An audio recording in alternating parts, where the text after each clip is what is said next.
to political parties and candidates against the use of masqueraders, public facilities, and religious centers for campaign. You will recall that INEC had fixed the 28th of next month, September, for the commencement of campaigns for the presidential and National Assembly. The elections will hold February 25th, 2023. You are welcome once again. These are the issues we are taking a look at on today's edition of this program in the newsroom. And as expected, the team is set. Let me welcome Ritala Agbola into the newsroom. You are welcome. Thank you for having me, and good evening, Nigerians. You taught us that in the newsroom there is no Alhaji, there is no pastor. That was why I said so. It's a special. It's preferable. Okay, maybe because it's fresh. You have to recognize that for some time. Let me also welcome Kayode Adedire. You have been hearing his voice under it. You are welcome. Thank you, Biodun. Good afternoon, viewers.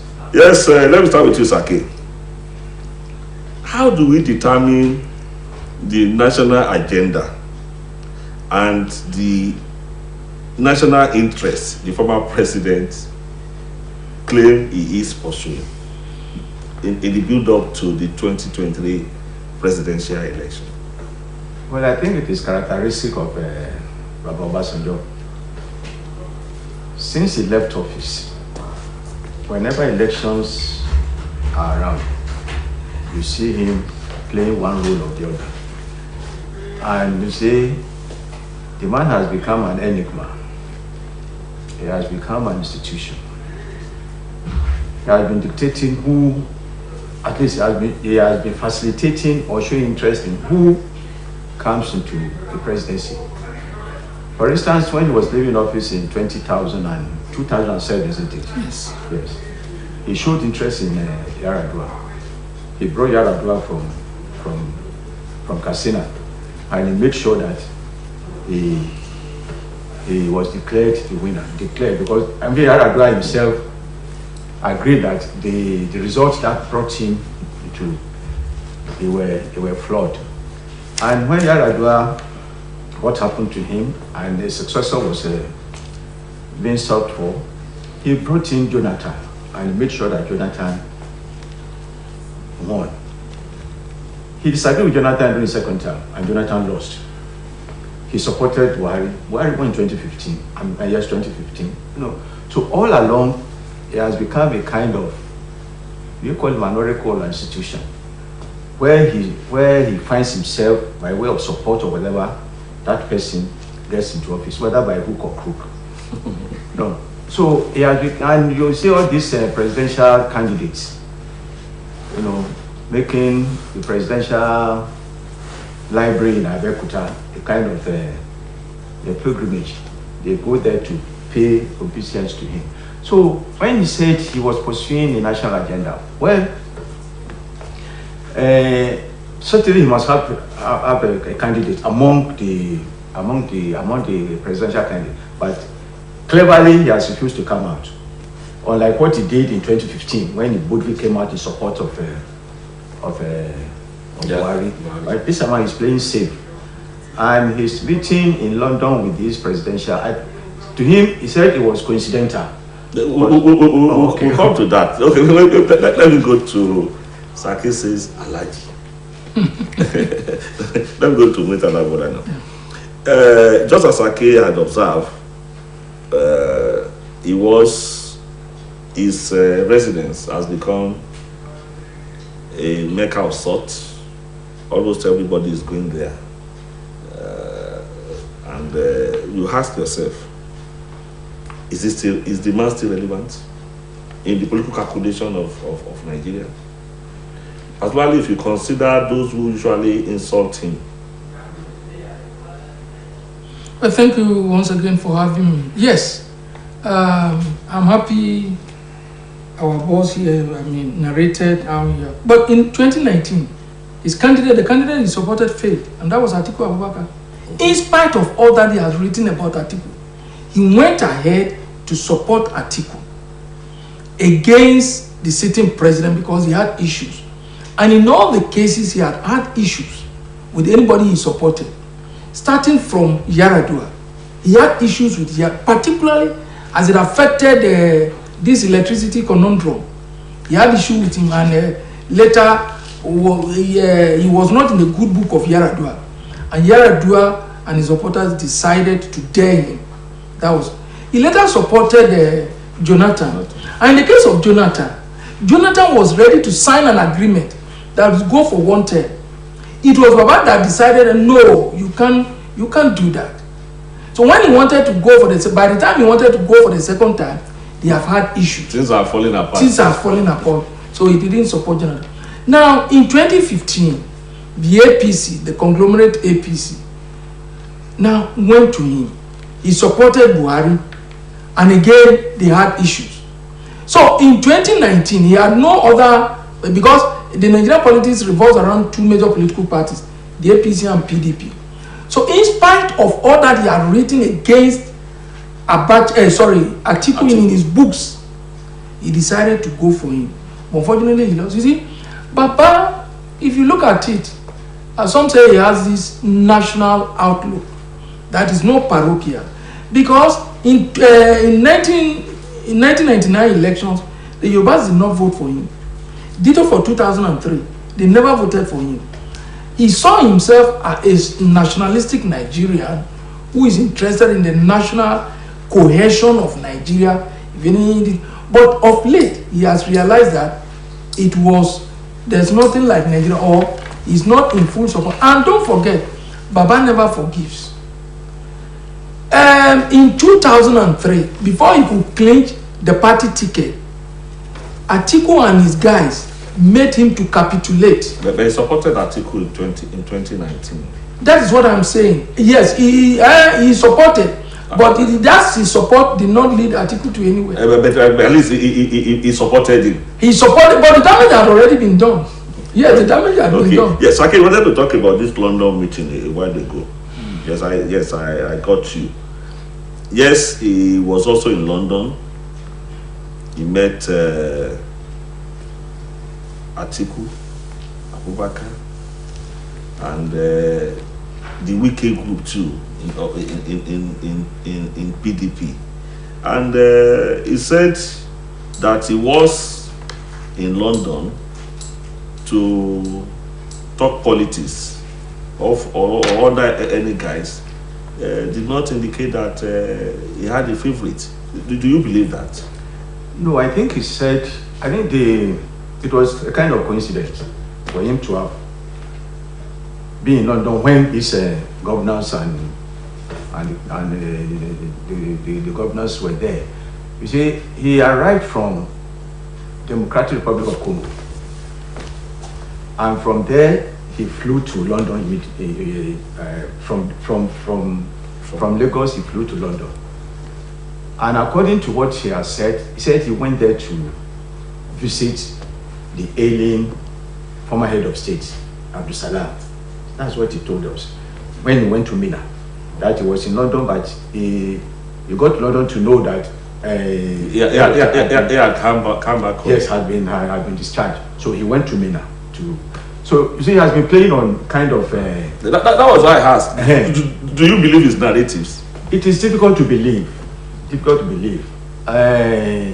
If it was a coincidence, it was a dangerous coincidence. You know.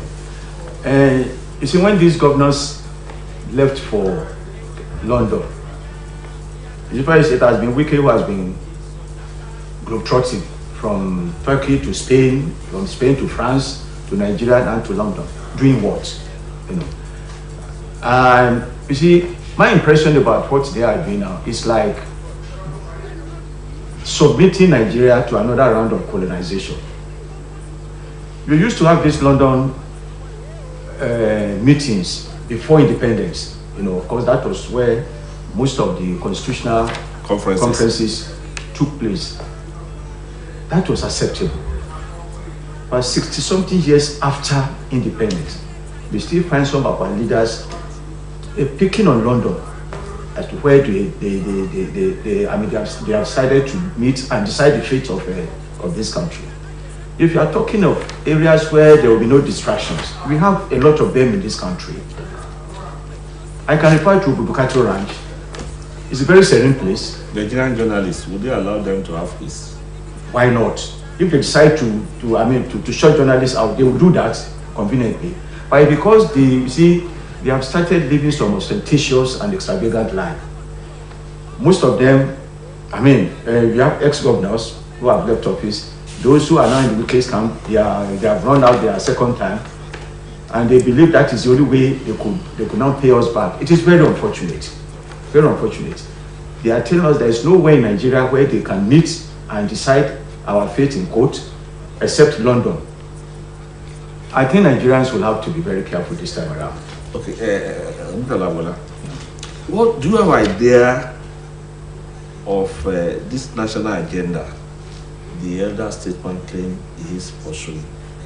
And can an individual pursue a national agenda if that individual is not the sitting president? That's a very beautiful question. That's Obasanjo's national agenda. Well, I think he is better placed to tell us what he means by that. But if what it means is that now Nigeria, the country as a whole, is in tatters, we are in dire straits, we are in serious and endemic problem, and he wants to do something, I think the way he went about is not the right way. Now, if you are blaming or saying the governors meeting outside to decide our fate is bad, then that of Obasanjo is even worse. It is so because as a former head of state, as a statesman, so to say, I would have thought that coincidence is too terrible, it's too dangerous, like our captain said. Now, whatever it is, now if you are going to visit somebody in the hospital, I think you needed to cross-check whether the person will be there or not. Yes. So telling us that is bad attached, and you can tell that to the Marines. Now, back to the point, if they have anything meaningful to discuss, if they are not going, and in any case, what even stop if Obudu, like the captain has said, is not convenient for them? There used to be this Yankari Game Reserve. There are places in Nigeria, and even if they don't want to use Nigeria, maybe they will disrupt, like you said, by journalists. I don't want us to overstress that. Can he pursue a national? No, he can't. Certainly, he cannot. He's not a member of the National Assembly. So if not, would you then say it is a selfish or personal agenda? Now he's not in government. In any form, he's not in government. So if he's not in government, what interest is he pursuing? The best he can do is maybe influence those who will come to power. As a person, whatever ideas you have, he's not a member of the National Assembly. And in fact, of late, he has even refused, or maybe he's not been invited to the National Council of States. That's why he can make his intention or whatever good ideas he has known to the state. So on a person, whoever his position is in the past, remains in the past and can hardly influence the. So what I'm saying is that okay. The meeting he held with the two former head of state, Ibrahim Babangida and Abdulsalami Abubakar, closed door meetings, but he said he will reveal his national agenda very soon. Let's wait and see. Visiting a recuperating former colleague is all right. It's okay. I mean, that of and also visiting IBB2 is also okay. So they will not have discussed politics. No, of course they will have discussed, but whatever politics they discuss, will remain within themselves. They may have ideas of influence. The only thing they can do is to influence. They cannot take decision. They can influence. And some of us know what his body language is saying about who amongst the three. Because when some people say four, adding Kwankwaso to it, but if you ask me, there are three major contenders. And we know what the body language of the former president, Baba Yabo, is saying, who he is supporting, though he has not come out, but there is enough reason to make a conjecture. Saki, for him to have said that he has no preferred choice among the presidential candidates. Barely a few days after his recent consultation in London with frontline presidential candidates, some sitting governors, and former governors. Do you see any contradiction in that? Well, there's no contradiction. I think he's playing safe. He's playing safe. You see, let me treat this issue of national agenda he's claiming to pursue. My own understanding of it is that, you see, the roles he played in 2007, and the role he also played to get in Jonathan. Then in 2015, the role he played in getting Buhari is a kind of national agenda. A person who could decide on who becomes the head of state is a national agenda. And that is what that's the role he wants to play now. But he's only being clever and playing safe. He has not made up his mind on the four leading candidates. I want to believe that. I have not seen his body language to pin him down on any of the four candidates. Sincerely, I have not seen that. Because when Tinubu and his group visited him, some people tried to create the impression that Baba had endorsed, but he came out clearly boldly that he never did that. So he's playing safe. And you have a month away to the commencement of campaign. So when campaign starts, you'll be able to see where the body language is leading us to. But going by his past experiences, he will support a candidate. And I want to believe that if he supports a candidate, he will come out boldly to say it. That is Baba for you. No, he will come out boldly. But let's wait and see. Now, Saki said he will come out boldly, and that is OBJ for you. Now, meaning that very soon, he also said that he will come up with, make his position known. And you observe that he has not been writing letters again to President Muhammadu Buhari. And do you see him supporting APC, particularly if you look at the relationship that many people believe existed between him and Asiwaju Bola Ahmed Tinubu. But no politics, some people say no permanent friend, no permanent enemy. Do you see him saying, yes, let me go for a Yoruba candidate now? I don't see OBJ doing that. I don't see him supporting neither Atiku nor Asiwaju. With what I have seen so far, I think he's tilting towards obedience, Peter Obi. Why? Because you see, when the Asiwaju team went there, I think the first thing is he was even embarrassed because of the large number of people that came. And give it to Asiwaju, wherever he is, particularly on a political mission, you can be assured that people will be there. So that's why he has to have some very few people to come in, 3 or thereabout. That is one. And given Baba's antecedent, his pedigree, what Asiwaju did to him, I personally, with what I have known about him, I don't see him supporting. And even when Femi Gbajabiamila came out to say that from this thing, he has endorsed. He came out to discountenance that information. That is on Asiwaju. So I don't see him. Although my mind tells me that if were to be only 2 candidates between Asiwaju and Atiku, he may prefer that if he has to make a choice between the 2 of them, he may go for Asiwaju. That's on Atiku. On Atiku, I don't see Obasanjo supporting Atiku.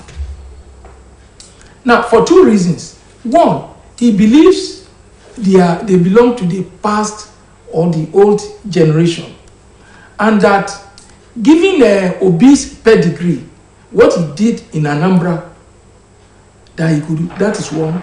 Two, is relatively younger.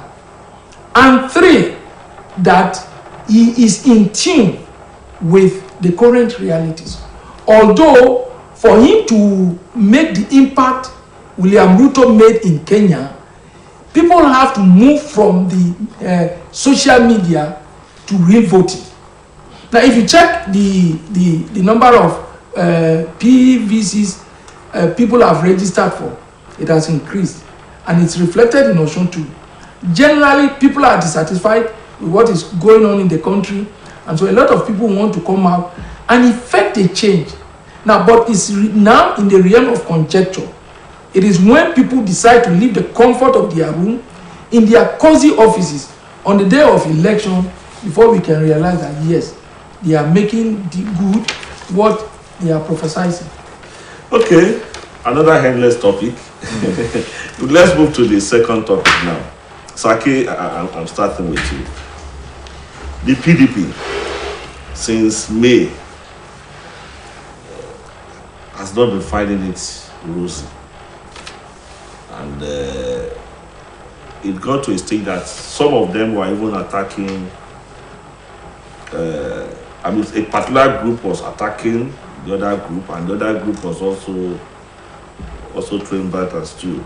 Now, do you see the party actually getting over this crisis in view of these recent meetings, particularly the one in London, between the party's presidential candidate Atiku Abubakar and Governor Nyesom Wike of Rivers State, along his group?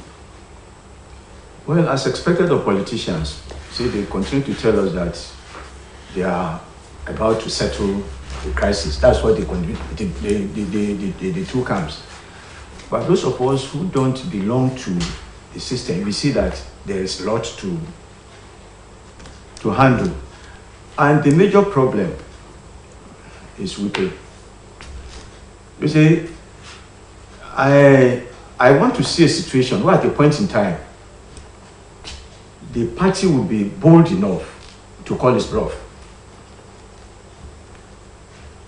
Because at the end of the day, he has one vote.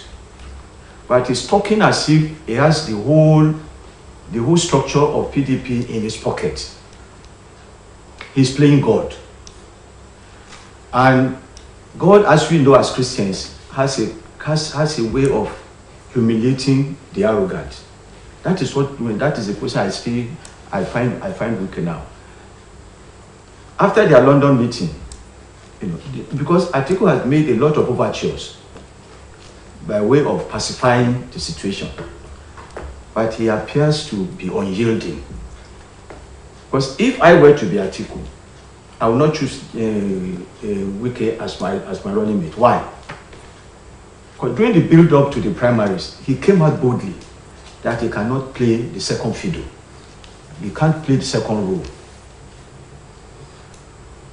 And you see, I'm not his fan. I'm not against, I'm not for him.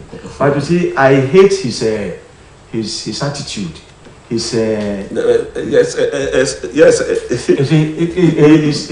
arrogance, his unprecedented comportment. Let me have from you. I haven't finished. Okay. Then you see, he came out with 6 points agenda. But 6 points. But are you sure of all this agenda? Are they not just in the realm of conjecture? No, he has not denied them. The 6 items, I have them here. No, he has not denied them. Because they are serious. They are serious. I mean, what do I call it? Recommendations. But they are still quoting sources. He has not openly come out to tell us that those are his. The news has been on the last 48 hours. Okay, let's hear from Mutalagola. Well, what do you see to the position of Saki? Who am I to disagree with my boss? But in this case, I would disagree. You see, PDP made Wike what he is today. What I mean is, if I were in Atiku's position, I wouldn't have also picked him as my vice, because it would be a cantankerous relationship. But give it to Wike, he's erratic, he's domineering. But you can't take it from him that when Atiku and others were running from pillar to post, he stood within the party. When they left left PDP, he remained. He remained. Not only remained, he funded the party. And in fact, that was the last convention they did, which produced Atiku in 2019. He told them, you have a choice. Is that you take the convention from this place and go and sort out how you are going to fund the convention, or you bring it to Port Harcourt and I'll do the funding. And they brought it to power and he did the funding. That was 2019. But even on this issue, they are very unfair to him. People are talking about his inability to pick the vice presidential candidate ticket. No, it's beyond that. Look, all of us cannot sell out. Southern governors met and they agreed in principle that this time around, the presidency should come to the south. They will sign the communique. They signed the communique. Now, if PDP, I want us to listen carefully, if PDP in their own wisdom felt whatever happened that they want to take the presidential candidate to the north, so be it.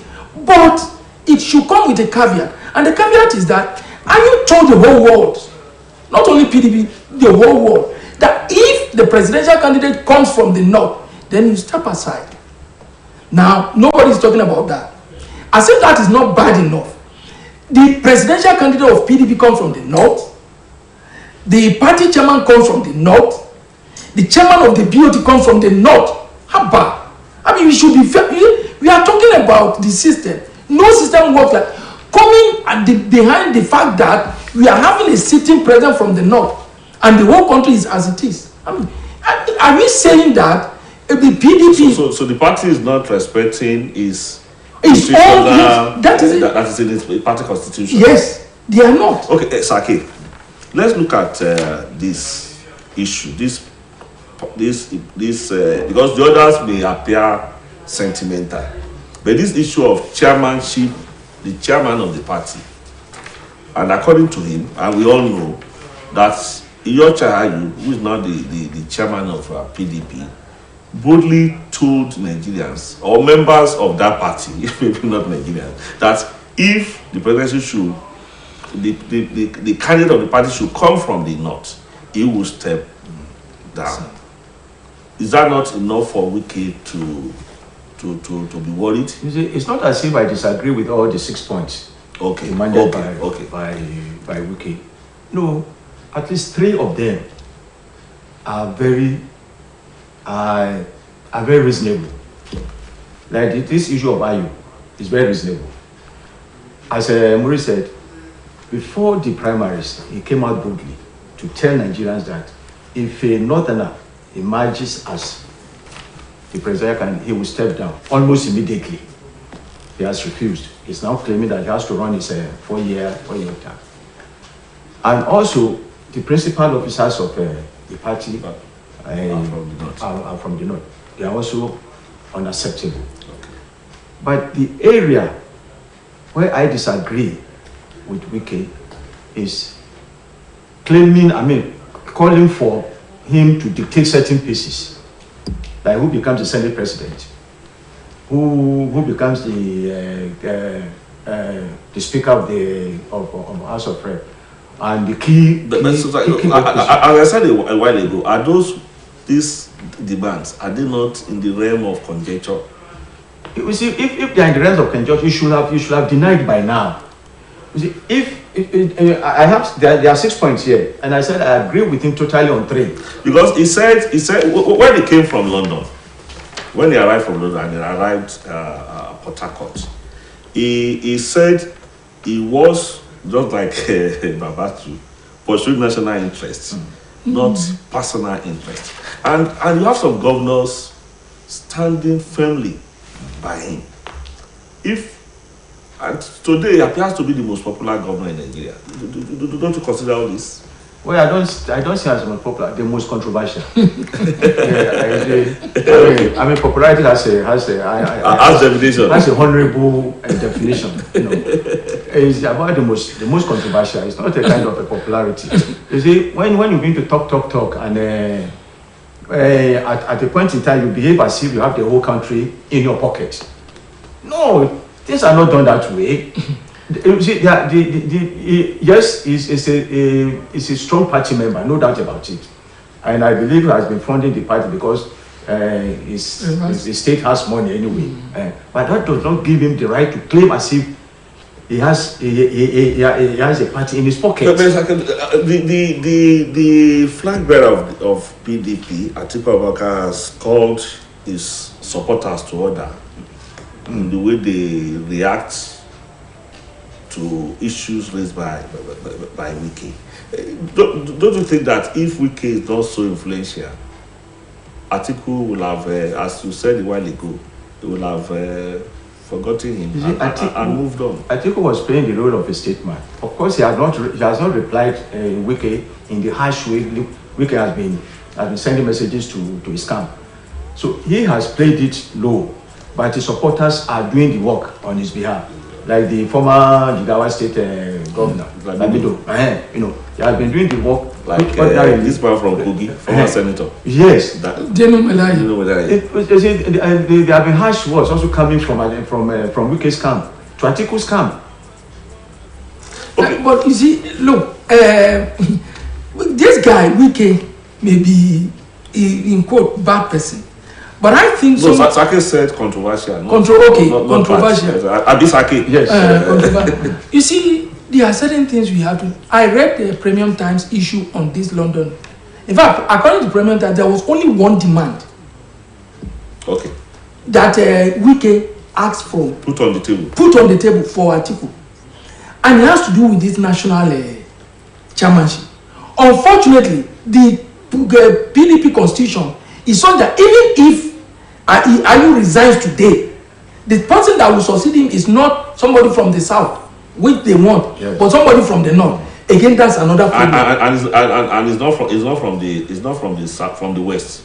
From the north. Yeah, it's from the north. It's not from the south. Okay. But what Wike wants and his team, because this guy. Okay. In line with the constitution, the party. The device from the zone. From the zone where that goes. Yes. Okay. I got you. You are very good. Yes. So now that's the problem. So it means if Ayu resigns, if they force him to resign now, that man from the north will still become so. Wike and others will not have achieved their aim. Now, you see, let me tell you, my brother, anybody in politics is there for his selfish, parochial interest. This Ibadan man, the governor there, Makinde is the only governor among the lot that has only done one time. But he too is following Wike because in his belief that if Ayu resigns and this thing is zoned to, in fact, they have made it, one of their conditions is that it must come to the southwest. In which case, Arakpaja will become the national chairman. It's likely to become. But even the constitution as it is today, except they amend it, that does not favor. So these are some of the problems. But you see, they to look at Sule Lamido. Sule Lamido, former Jigawa. All chances like this is a man who was a governor for 8 years. In the next year's election, his son is going for governorship. His daughter is going for another issue. That's another issue. No, what I'm saying. So people like so he's also selfish. That's what you are trying to say. What I'm saying is, utterances from him and others were not helpful to the government. Atiku left Nigeria. He could not go to Rivers to meet Wike, but he was bold enough to meet him outside. Why? Because that is what he was telling them, that if you people think your utterances, please, you better shit yourself and let me resolve this thing with Wike. This is my last chance. Okay, Saki. In view of the Dracula now, or let me say the way PDP constitution was drafted, and that if the sitting chairman should resign, who should take over? If we look, it's a constitutional issue. It is. So it goes beyond even Atiku himself saying, I will step down. In view of that, and if that is a strong condition, I really use the word if, conditional, that if it was one of the issues actually placed by TK Wike group, do you see this issue being resolved and the party moving forward? Well, it will be very difficult to resolve because it's a constitutional matter, except he now adopts the doctrine of necessity. As it has always been the case.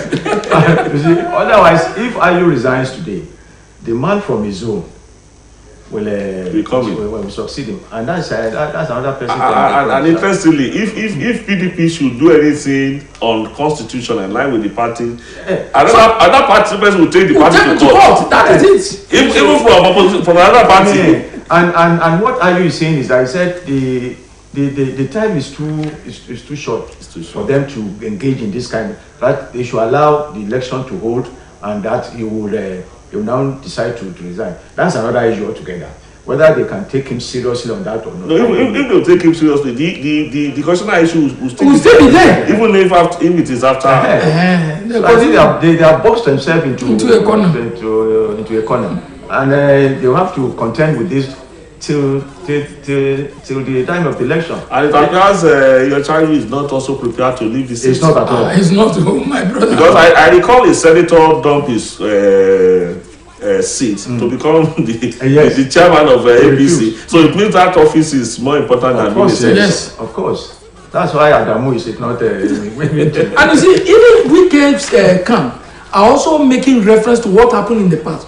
When Jonathan picked the presidential ticket, the national chairman then, Okwesile Nwodo also from the has to give up his position. But you see, all these things, it is because of this imbroglio. That is why Atiku has not been able to constitute his presidential campaign this thing. So, but why is it that PDP is always having this crisis of succession, removing one chairmanship or one sitting chairman before the expiration of his term? Secondus, you recall how he left the office unceremoniously. And it was this same weekend. And why is the party always in this kind of? I think that's what's expected in a party that is not built around an individual. In APC, when they have this, whenever they have crisis like this, they run to Buhari. They will take a definite position, and that is all, because it's a party that revolves around an individual. That does not exist in PDP. They believe all of them are equal stakeholders. So they have to take decisions, that collective decision, and that's where that's where the problem comes in. So everybody will be saying his own, and nobody to come and put his feet down and things will be resolved. So that is it. I believe that is one of the problems. And don't you think somebody like Obasanjo, if he had renewed with the party, will be helpful this time around? No, you see, even building party around an individual is also dangerous. Look, two things. One, PDP is not in government, so of course there can't be any rallying point. Obasanjo did it because at that time he was the president. The case of this man, I'll never forget. Obasanjo asked him to prepare a sumptuous pounded yam meal, and then he came, and after exhausting him, he just gave him a letter of resignation. Wow. But that's why so you see, building party around individual too is not helpful. We should develop the party system. Yes, in this instance, if we have admitted that it is a constitutional matter and cannot be easily, I'm now suggesting, would someone like Obasanjo be helpful in this time? Who will be assertive? Yes, if Obasanjo, even as a former head of state, if he's still within the party, oh yes, he could do a lot. There's no way. You see, that's why I'm against him going outside. If he sits down at Abeokuta and invite all of them, even let's say all the presidential, he is capable of doing, and people will respect him. So if Obasanjo were to be in the party, but Obasanjo claims he's no longer a party member. It's a Nigerian now. It's a Nigerian. But you see, the best thing is let us build strong party system. Okay, we wish PDP well.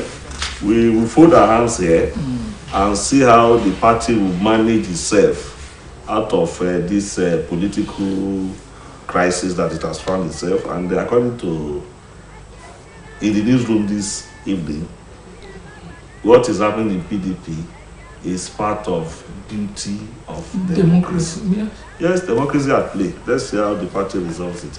Now we move to the third and final topic now. All our issues today have to do with politics. And this time around, we want to look at the stern warning that is coming from the Independent National Electoral Commission, INEC, that political parties and candidates should not use masqueraders, public facilities, religious centers for campaigns. Mr. Nagola, this is already in the Act, the Electoral Act. And all these major stakeholders, they are not new to the system. Do we need this kind of warning again? Or INEC had said something that perhaps some of us have not seen? No, it's because we are hypocrites, damn hypocrites. Look, even in our own interest, I strongly believe that campaigns should not go on in churches and in mosques.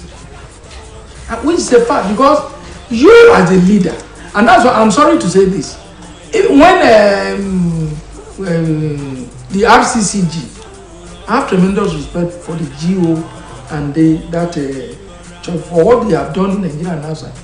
But I disagreed with them in principle when they established, is it a political arm or whatever it is.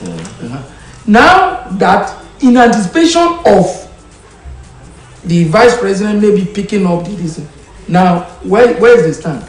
Look, if you want to serve God, serve God. If you want to serve Mammon, serve Mammon. In Nigerian politics, you can't mix the two together.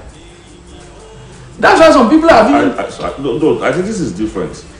INEC is not saying church should abstain or mosque should abstain from, but that you should not use that forum to campaign. And that's what I'm saying.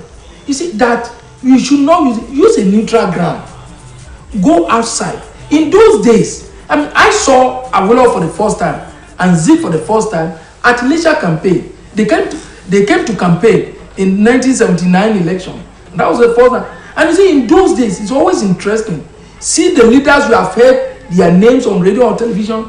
See them live to come. Although things have gone beyond that. Everything is now on the social media and things. But even at that, I agree with them.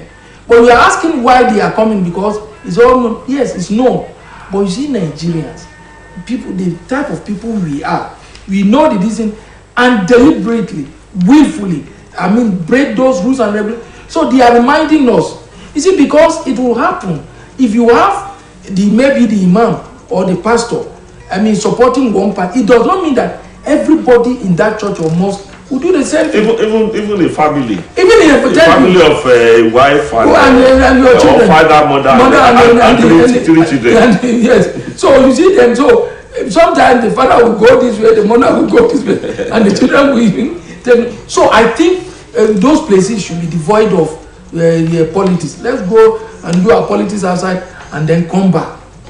Saki, your take. Well, it's a reasonable warning. But to say, my fear is that where you have clerics who are partisan politicians, and I'm talking of the likes of Tunde Bakari, the likes of Dahosa, who is now the vice presidential candidate of Opanzo. NNP. So where do you place them? They have churches. Where do you place them? That is why. Then certainly churches and mosques should be places to worship God. Congregations there belong to different political... To everybody and to nobody. Yes. Quoting our president now. So it's a reasonable warning. But what extent will they comply with this warning, the Nigerian politicians? And in addition to that ban, I will also suggest that even palaces of Obas should be included. Yes, you see, Obas have found themselves in difficult situations during politics. Some of them have come openly to campaign. And if it happens that the the opponent gets into power, that Oba will have problem. So why can't INEC also include palaces of Obas to make it a no-go area for political campaigns? That will save the dignity and integrity and the survival of these Obas. We've seen cases of, it happened around here when an Oba jumped for joy over the result of an election. It's exercising its fundamental right. Even he said if the otherwise had happened, it's losing. It's life not all about risk. So it's because political campaign. Let's limit ourselves to these churches and mosques. No, I am one suggesting that palaces should not be. We have had it. Now, I like is saying is warning, threatening, and is saying it will evoke sanctions as stipulated in the Electoral Act. Which sanction do you think I make? Is there any sanction? It's difficult. See, some of these rules and regulations or laws are there, but they are difficult to implement. It's just like saying political parties must spend with this social amount. Are they following it? They will not follow it. So, but you see, in our own interest, I think we should do the needful. Now, the issue of palaces, you see, traditional rulers under our system, they are helpless. Look, if you don't come out openly there are some category of traditional rulers who can play it safe, but for most of them, you have to play along. Otherwise, this thing is on the line, because there are some traditional rulers who even have cases in court. One particular governor did something. I don't want us to change this. No, we are not changing. What I'm saying is that, Egban suggested. Yeah, and I'm sure some people must have had him. So what I'm saying is that it is fraught. It is worth looking into. That's the position. No, that is even difficult. They are more or less. Okay, it is difficult to. Yes, it is. Okay. For the traditional, is more or less like civil servants. They are not. They are fathers, royal institution. We respect them, but the condition they find themselves. Okay, if you are a governor and a traditional ruler is hostile to you, know how to deal. There's an instance in Oyo, I don't want to mention, by late Ajimobi. He came out openly to show hostility to the Olubadan. And you see, there was a time the man went there and said, sit down, wait for some time. And he said, you see, I'm authority. We constituted. But just as you said that perhaps some of them are helpless, there are also instances when some people will look at your body language. Those of us sitting on this kind of chair, we have reasons. We cannot go into just of what we experience. Some people will say he asked that question because he belongs to this party. He should have asked the question this way. I don't know when everybody becomes, but as long as you are just sure of what you are doing and you are passionate about it, either as an upper or whatever, just remain focused and let people know where you belong. I think it's solve it. You can't satisfy everybody. Oh yes, but how many people? You see, when we are in position in Nigeria, there are a lot of things that come with it, influence, and a lot of things. So you won't let it go. So you do anything and everything. So the INEC cannot evoke any. I don't see them. Sakir, can INEC do something if anybody run foul of this electoral act? Well, even this section. Some regulations of INEC have been flouted. What have you seen? It's just to brush the whole thing aside, and this one will just be one of those such disrespected regulation. It recommends 1 million naira fine and 12 months jail. For contravening. Yes, for contravening. But don't you think the act is expecting those of us in the media to be careful when we have campaigns going on in churches or mosques? Maybe it's a way of saying media, do not report. No, they can't tell us that. No. The social media is even there. They Because can can't. the political parties may not also want it reported because they know it contravenes the No, act. they can't tell us not to report campaigns wherever It's they are. taking place. Even in the church or in the Of mosque. course, yes. Or at It is when we report that they will know that there has been some infraction. okay, now INEC has fixed September 28th next month commencement of campaigns. Yeah. Do you see these political parties? I know there are a lot of rules guiding them, but judging from the past, it appears they comport themselves in line with most of these rules. Are you expecting something similar or different this time around? I don't know what you mean by they comport themselves. I haven't seen any special comportment. It has been the usual singing and dancing and in some cases talks, the disorganizing campaign rallies, and the police also. No, I don't see things changing. I don't see things changing, but I believe that this time around, Nigerians will be very vigilant to hold these politicians to their word during their campaigns. Because some people believe that it is not all what you said on a soapbox, that when you get to government, you implement. That there are some soapbox rhetorics which can, but Nigerians should learn how to hold their leaders to account. And it is at these campaign venues that such promises are made, whether frivolously or seriously, but you should be able to hold them to their campaign promises. I don't know how you intend to hold them. Okay, The man is in power, is authority already. No, He's a constituted authority. there will be fora after election when they come to government. Messing after this. Look, for example, in your last period, we had Bagedi Oro here on monthly basis, and people reminded him there was a particular issue he was reminded. That's about Osun State University. At a point in time, he lost his temper, but at the end of the day, he acceded to because he had made that promise. That is where you hold the leaders accountable to what they say during campaign period. And when he promised to recall those of us who were sacked by Akande at that time, that he will bring us back, when he got to pass, some people reminded him that, look, Oga, it is not all campaign promises that you feel when you get to government. He said, no, I will do this. That is holding leaders to. I know what I'm talking about. Well, that is why you call Sake the headmaster. Yes. and the captain. He has been on it for a very long time, and he has history by his side. This is how far we'll be able to go on today's edition of this program.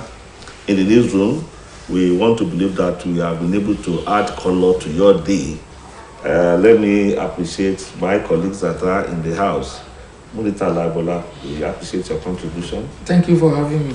And Kayode Adedire Sake, Thank you very we much. also appreciate your contribution. Thank you very much. It's a pleasure. In the newsroom, we'll be back tomorrow between the normal time, 3:30 and 4:30 working days. My name is Abiodun Olalere. We'll see some other time. Bye-bye.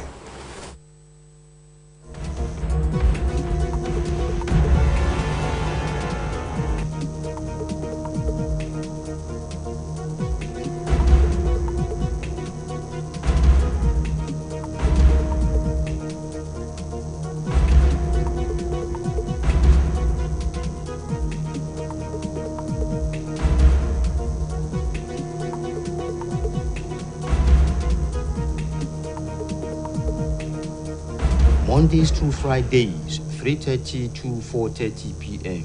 In the newsroom, you can't afford to miss it.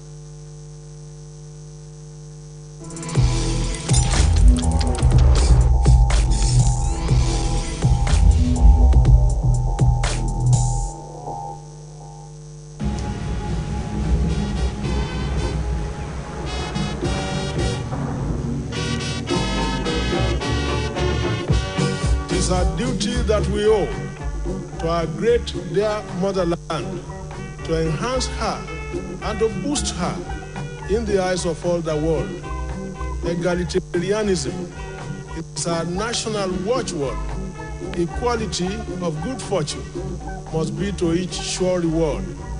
Liberty and brotherhood are the goals for which we'll strive.